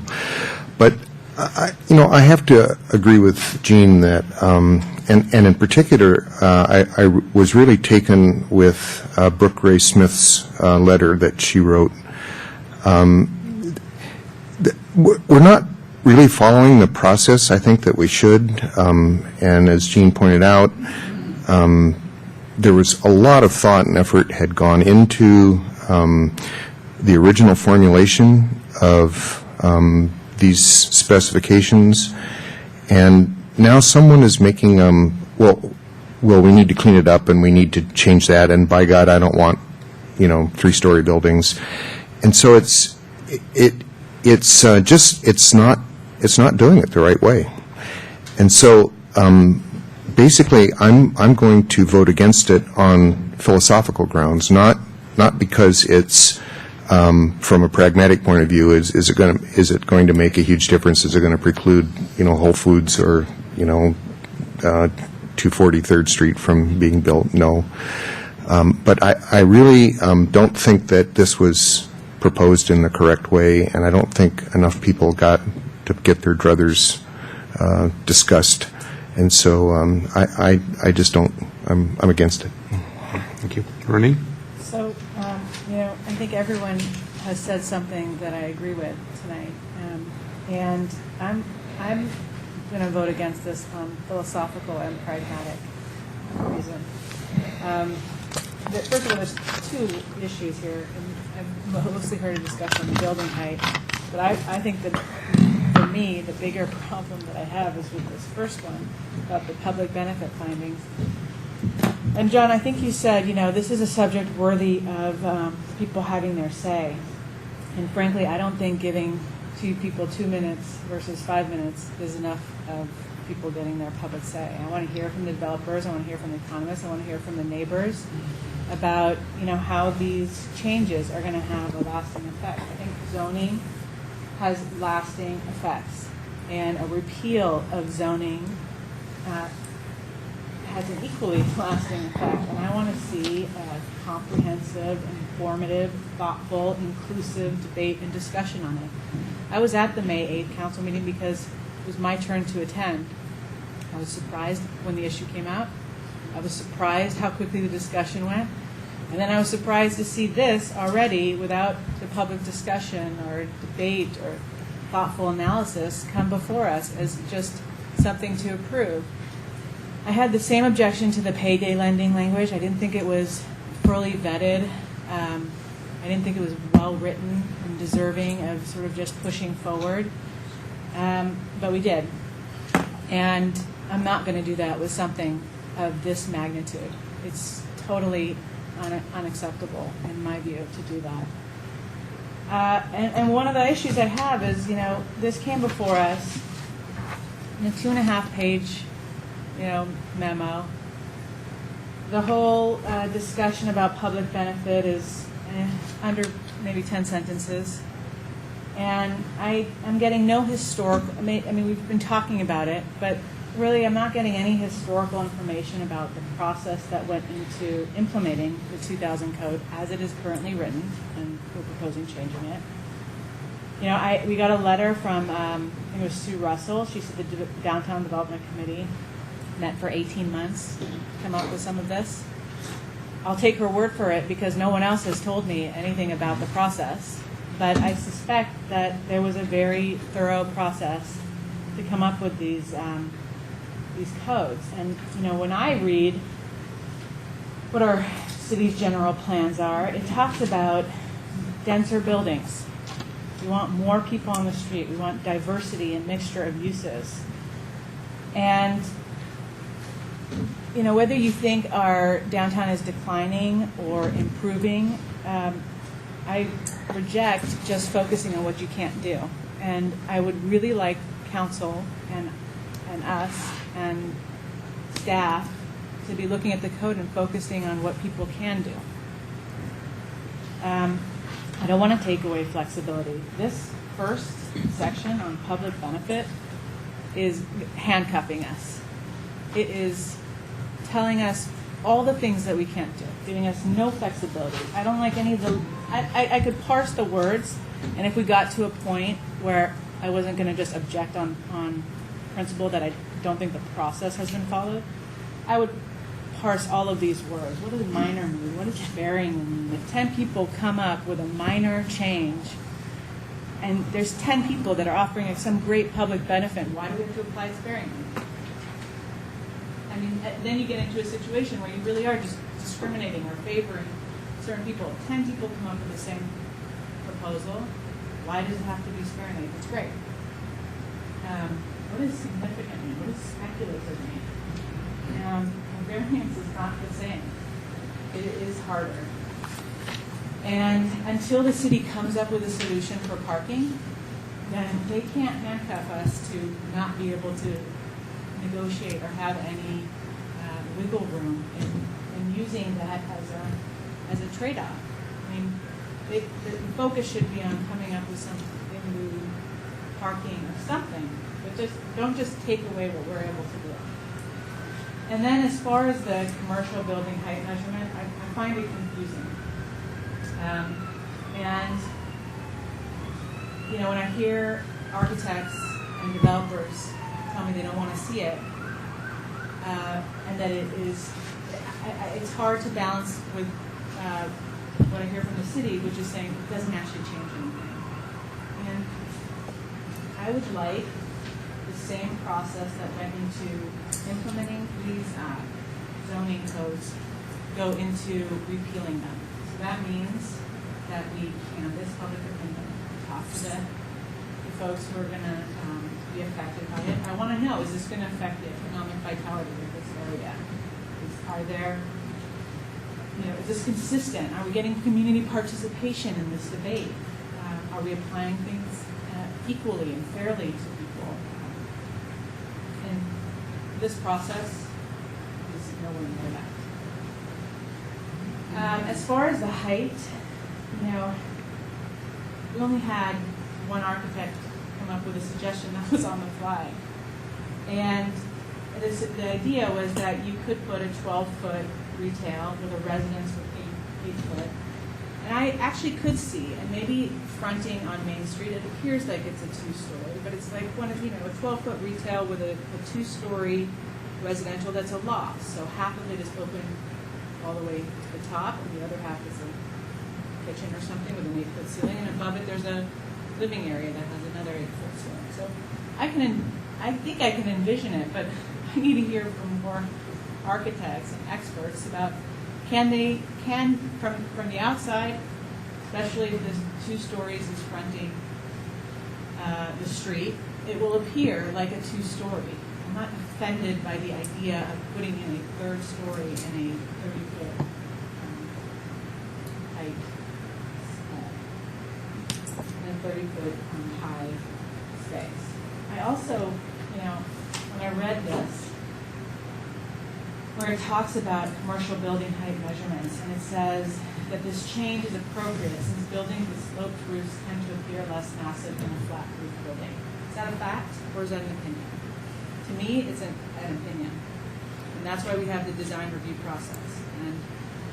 And I would like the design review process to continue to have the flexibility to allow people with much more creativity than I have with respect to creating buildings to be able to continue to follow this form-based notion of development, which is one of the first times I've ever heard of this, but we moved from county stories to form-based, and I don't see a need to go back.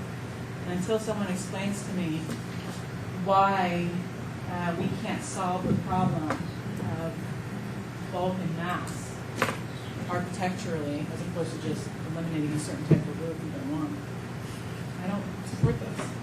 So I don't like how this came through to us. I don't think that we have gotten value of public opinion. And simply for those reasons, I wouldn't vote for it. But also when I get to the nuts and bolts, I just don't like what it's trying to be accomplished. Okay. No, twice. Thank you. All right, so let me see if I can make my comments and hopefully a little more briefly. I was part of the Downtown Development Committee, so perhaps I have a little more history, and I think there was a lot of good work. I think, the reality is that the process was more complete in terms of getting input, but it was not necessarily the most efficient way to move a process along. So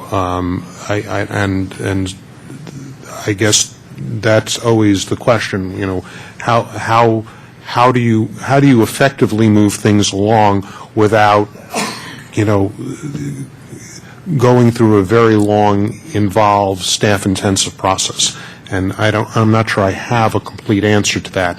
But clearly, what I'm hearing from others up here is that this process feels on the short side. From having been on the Downtown Development Committee side, it feels like that was on the long side. So I'm sort of, at least my experience is that maybe there's something perhaps more in the middle. The challenge we have is one of setting expectations. And the desire, and my desire, is to give requisite flexibility. But when you do that, you also risk people trying to game the system. And that happens. And sometimes people game the system for good reason, and sometimes people game the system for not as good ultimate outcome. And I think what was being proposed here was an attempt to set expectations to not allow what I'll characterize as, it traded off the flexibility with the gaming. And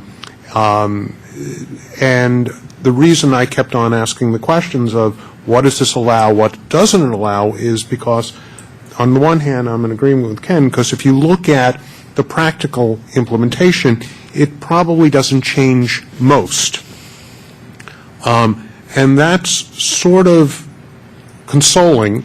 On the other hand, what it does is it doesn't let you make the exception for something that's unique, and that may be really good for the city. And that part concerns me.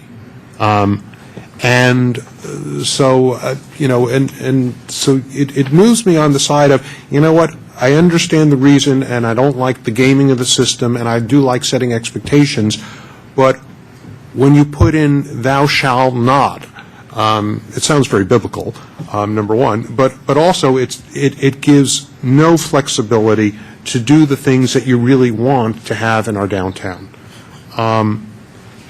So I'm left with some unhappiness, as many of my fellow commissioners, with the process, but a reluctance to, propose another 18-month kind of process, because that's not very efficient. Trust me, I've been through it. And studying the problem to death is not good. Getting sufficient input, being thoughtful, understanding those questions. So, as I said, the development incentive piece, I think, is less than fully satisfactory. I would love to see it tightened sufficiently to reduce the incidence of gaming, but give the people who are genuinely interested in coming up with innovative solutions that are beneficial for our town the requisite flexibility. With regard to the height measurement, never made any sense to me why we measured from inside. The question that people are raising that we've not even addressed is, you've got 30 foot, does that mean you leave it at 30 foot, or does that mean you say, well, it's now 32 feet? I don't know. I don't have the answer to that question. But measuring inside height it's a silliness. Pushing people towards flat roofs, away from flat roofs, I actually think is part of what we talked about in the Downtown Development Committee, because the feeling was that it moved the bulk and the mass away from the street, and in doing so, it made the building feel less intense. And I think personally that's probably a good thing. But given the way this is all coming about, and where we are, there right now, as people say, there are a lot more questions than necessarily crisp answers. So this is particularly unsatisfying for a last meeting. So what would folks like to do at this point?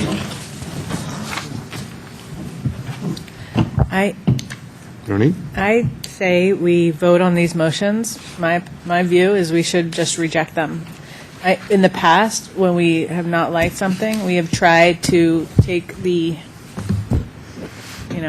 round peg and put it in a round circle, put it in a square hole, and make something that we don't like into something less distasteful. And I don't want to do that. I just don't like it. I want to reject it. Now, so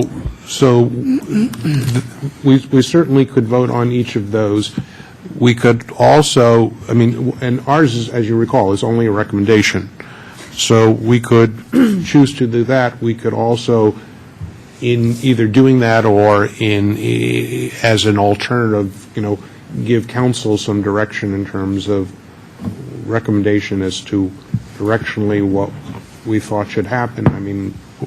Any opinions here? I want us to think about the range of alternatives before I entertain a motion. Mr. Chairman, if I just make my last James. comment, regardless of the motion that's made. So I obviously participated in all three iterations of the downtown committees, and there was a wide range of expertise and experience, which really came out in the opportunity study, which started simply as a parking garage study and then expanded into as much of an economic development study as a parking garage.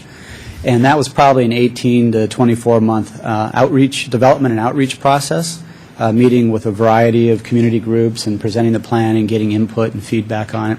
But on the form-based zoning, just to be factual, the form-based zoning was actually a fairly straightforward public review process.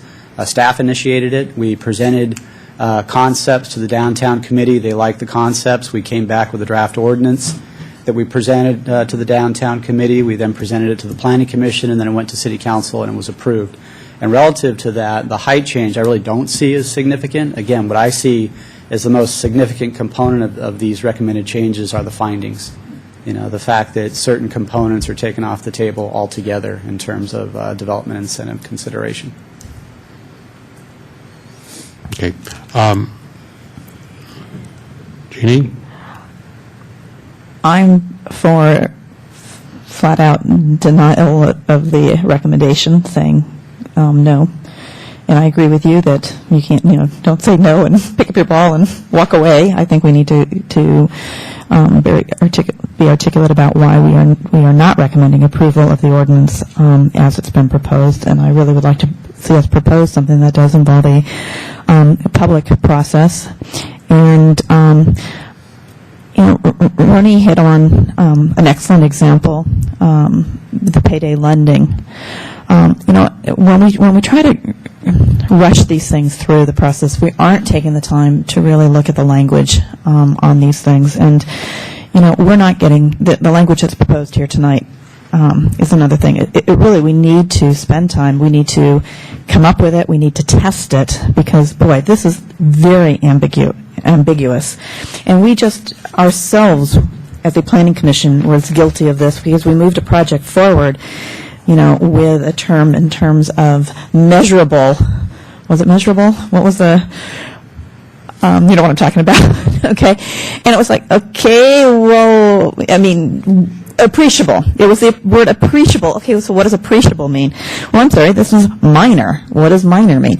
So, we just did an example where this body was guilty of ambiguity, and it didn't help. It did not help expedite the next step in the process or anything like that. So So I guess I'd like to start with, I would prefer that we start with a motion about whether or not to recommend approval versus recommending none. Okay, but let me ask. And then follow with a second motion. But James, let me ask you a question. I mean, do you have any thoughts on, a better process, or is that something that we should leave for council in terms of, you and I and David went through the downtown committee process. I mean, should we touch on that at all this evening? Can you provide any suggestions or input here, or give us some alternatives that we might want to recommend to council in terms of process going forward? Because the goal presumably is to just not say no, but say, no, this is something that requires a process that looks like this. If in fact the recommendation is no, which if I don't have to take off my shoes and socks to count, I think it's certainly going to be a clear majority against it. I think that the recommendation for greater public review process, and then how we do that, we can determine, at that point, we did send notices of these changes to every property owner within the downtown triangle, so they did get a direct mail notice. It wasn't just a legal notice in the ad that we're required to do. So we did go, a step beyond what is minimum requirements. So the fact that we sent direct notices out to everybody and, we didn't get a turnout. But we can try other means. Display ads sometimes work better. If, the town crier now reports on it, that sometimes generates more interest. The other thing about the findings, and I agree, the language of the findings they're not the most articulate, or they're not the most well-crafted, but those are our existing findings, and those were developed by a downtown committee when we adopted our downtown design plan. So, and I will take some either credit or blame. I think when we drafted all of those things, and it was a joint effort, we were in a sense breaking new ground. And I think anytime we do those kinds of activities, there's an expectation is that we'll get close and that we may need to adjust it. Sure. I think the question really, and it's being posed up here, is what's the right process? John, I just a minute. James, I don't know whether you read the letter that Brooke Ray Smith wrote from Passerelle.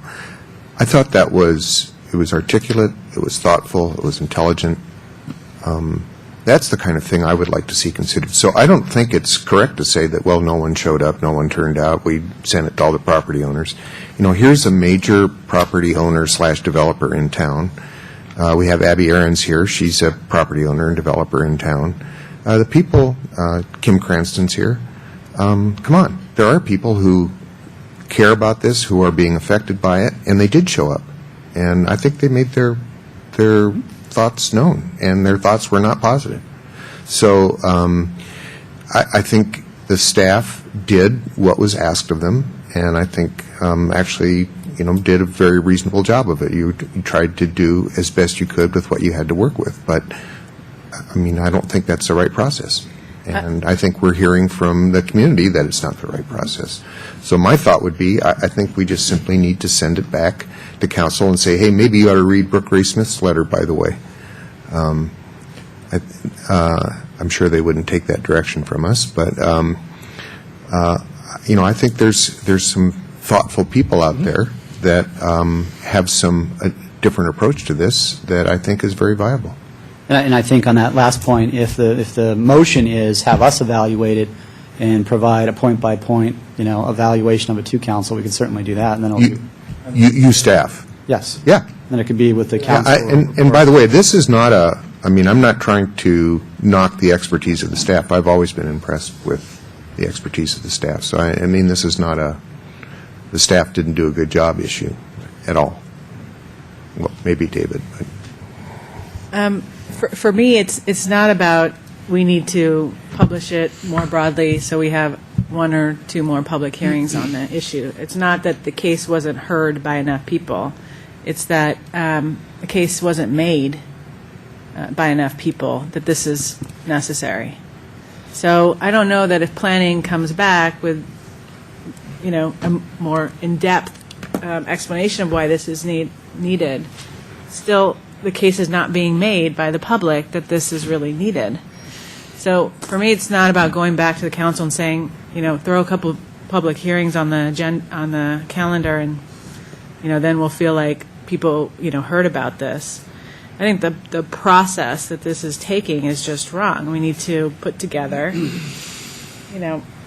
something. I don't know that we have to follow this exact format proposed. But that's by what she's suggesting. Pastoral, but I do think that we should have people, well-appointed people, from a diversity of experiences. First, council needs to make a better case of what the problem is, right? And then we need to figure out who are some people that can give good input in addition to staff to solve that problem, and then have this come before us in the format, or it's not just about putting something on the calendar. In a better process. Okay. So with that said, I think we understand the alternatives and options. Would somebody like to make a motion with regard to a recommendation? James, you're just getting comfortable? Okay. It looked like you were going to say something. Okay, so if we were approving this, we would say we recommend a move to recommend approval of an ordinance. Right. So if we're going to reject that, what's the right phrasing? Denial. Okay. Recommend not approving. I recommend denial of ordinances that would do number 1 and 2 as stated. Or do you want me to read the whole thing? No, that's fine, that's fine. Okay. Okay. Second. Do I hear a second? Any discussion? Any discussion? All in favor, say aye. Aye. Anybody opposed? Passes 6-0. Okay. Now, in terms of recommended direction or suggestions to council in terms of process going forward, or how, I'm assuming staff is going to, in the Planning Commission minutes, which it's not clear who will ever approve those. Somebody will, presumably. But there'll be some discussion about the concerns that were raised. Any suggested direction, specifically or generally? Well, let me just comment on one thing. John, I heard your comment about how painful that whole process was and all, and I thank you, James, for giving another perspective on this, because, when I look at this, just doing the way the city goes about doing our standard public notices and such, it doesn't seem to be working. It doesn't seem to be working really well as a city in terms of trying to fill the room and get people in here. So I would ask us to look at a couple of different things. One is, in moving forward and getting opinions on this, at minimum, I think we should invite those that were part of the last downtown development, that were involved in that, because again, John, I understand what you said, but it's like teaching. You teach, it takes you a while to teach a child something and then they master it. I think that group has mastered something after 18 months, and so I don't think it's back to ground zero. The other thing is I would look at, and I know there's a lot of people that are going to hate me for saying this, but I'm going to say it anyway. We seem to be more effective in terms of getting people engaged in some way. How Los Altos Forward has been able to do that, I don't know, but there's an example of something, and maybe we need to leverage that, because if I look at the people, and I do look at who signed in and such, it's got a wonderful mixture of a cross-section of our town. It's got residents not only adjacent to downtown, it's got residents as far south as I am. You can't get any farther south, or as farther away from downtown. It's got property owners, it's got developers, it's got real estate agents, it's got merchants. I mean, it's got a variety of people that are in there. So I don't know whether or not we could look at a more creative approach, such as to prevent an 18-month process, because I am not for an 18-month process either, but something where we can use or leverage existing notifications out there. Land's got, an email list and such, but where we do a more direct approach in terms of trying to get people to engage in a discussion, not a hearing.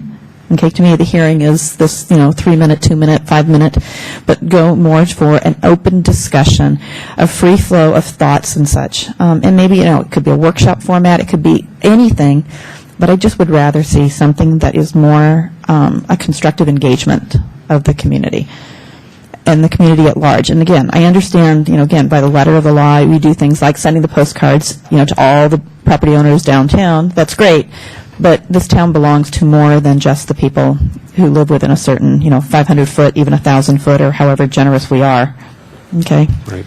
Okay. And so, I think having my comment with regard to the Downtown Development Committee, Abby's giving me nasty looks here, was not negative relative to it. It was because it was covering an awful lot of ground. My only point was I would rather not see an 18-month cycle on any of these kinds of things. I think, leveraging expertise and familiarity, if people are still in town and available, could be good, and developing a draft and, creating some mechanisms, whether that was a series of community meetings through mailing lists or otherwise, to get some additional public input could be useful. I mean, obviously, the Downtown Development Committee meetings were open, and we had lots of folks who attended, although 8 o'clock in the morning was 7:30, whenever it was not, most people would rather sleep in. So maybe we can just, and I don't love to hear from others here, suggest that we create some sort of process to better evaluate the alternatives, and as part of that, at some point, have a more inclusive public input once something comes out as a draft, right? Because otherwise, you potentially have mass chaos. You need to start somewhere, and then you throw it out there. Any thoughts? It's not 1 o'clock in the morning, guys. We're still. No thoughts, but I have a question. Yeah. Council, do I understand that council had commissioned a downtown survey, and that's coming back? Does the survey have potentially any bearing on this topic in terms of the questions asked or anything like that?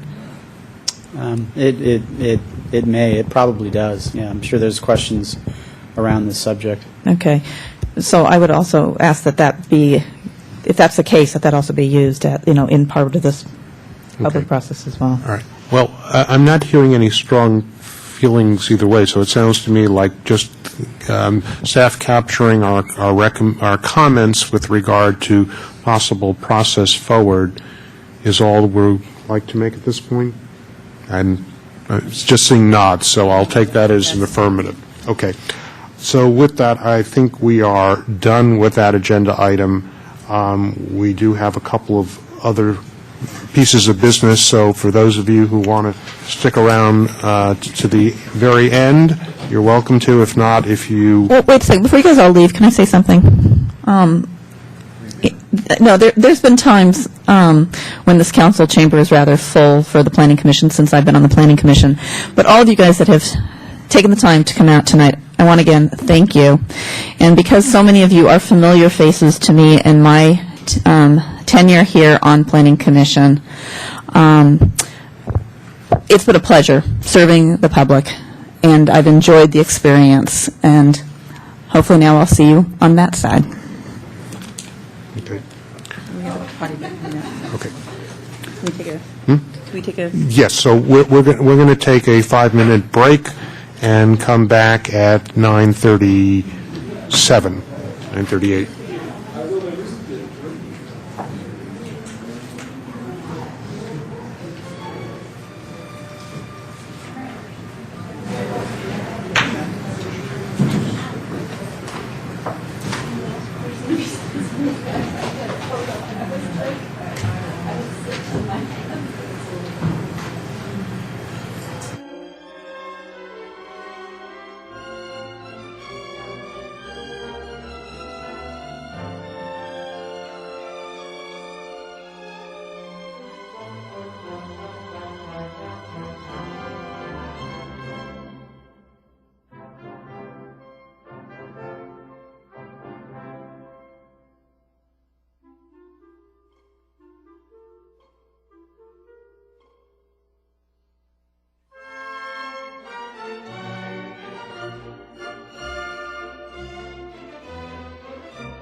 What we need to do is we'll be asking the town clerk to cover CI on Wednesday for the following week. That's when we have to show the public. Okay, so I'd like to reconvene. We have a couple of pieces of business that we need to go through. Commission reports, Board of Adjustments.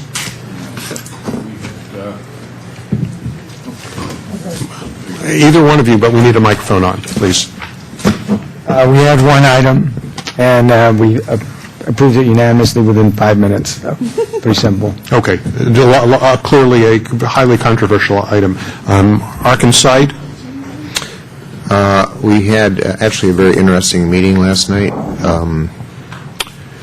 The Pinewood School was applying to change the configuration of its buildings and use some land that it owned but had not been used for school purposes. And we had a fair amount of neighborhood participation. It was a very interesting meeting. And we ended up approving the design and the changes that Pinewood asked for. Okay. And council meeting. Jeannie, I think you were at the last council meeting. That was me. The thing that was most relevant to this commission was the 40 Main, and as everybody knows, that got voted down. A couple of interesting things in there, though, and one of the things that in terms of improvement going forward, we all put in a lot of time in terms of our commission work, all commissioners across the board, not just Planning Commission. But there's this expectation that we go into a rotation and sitting in on city council meetings. And I think that's good in principle. However, I have to say, in my 2 years, I'm a bit disappointed, and I was disappointed yet again, is as there was a lot of discussion and such that our council does not call upon the commissioner to see if the commissioner has anything to add or, say on the subject matter. In this particular one, there was in my humble opinion, a gross misunderstanding of what took place in our Planning Commission, and a mischaracterization to the point of saying that the appreciable side of things was one of, our commission discussion was like a 50% reduction in that third story. And that was the council member who listened to the tape obviously stopped listening to the tape because that was the motion that did not go anywhere and was replaced with this appreciable. And there was no attempt, when you have something as ambiguous as appreciable, I really wish that council would at least avail themselves of these people that are spending their time. This happened to be me, but again, it could be any one of us where we sit there and we're just not, when there's a subject that has come from our commission, it just seems that it would be harmless just to even ask the question and at least show some degree of, I will use the term respect to our time and our service to our community.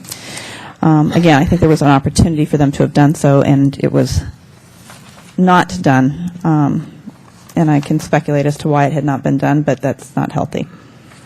Okay. All right. So that concludes Commissioner. No, actually, wait a minute. One other thing that came out of that is council is very, and for those that are moving forward with PTC, feeling very strongly that they must train and educate the commission in terms of correcting our thinking and how we look at things. So it almost felt like it was an admonishment more than anything else in terms of dissatisfaction with the outcome that we presented to them, because clearly where I think we had a disconnect is they were standing very firm on explicit interpretation of the zoning.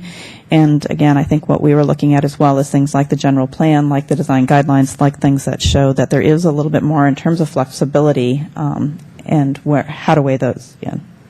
Okay, thank you. So before we wrap up, I need to make a couple of comments, and my comments are as follows. I want to thank you all. This Planning Commission has dealt with more substantive and controversial and difficult issues in the last year and a half than I think in the prior 4 that I was involved, and the fact that we remain as colleagues and friends and respectful of one another is a testament to the people here and the values that we as a community hold. So I want to thank you all. And I also especially want to thank 3 people, Mike Abrams for his continued passion and belief in the city, Jeannie for her contribution, her fastidious attention to detail, which at times we resist, but more often than not, she proves us wrong in finding things that just aren't right and don't make sense. And for Ken, thank you for being a mensch. It is much appreciated. And so on that note, I'm going to adjourn. If anybody wants, the Planning Commission is, as we know it, dissolved, but the good news is it's in syndication and will be on summer reruns. Thank you.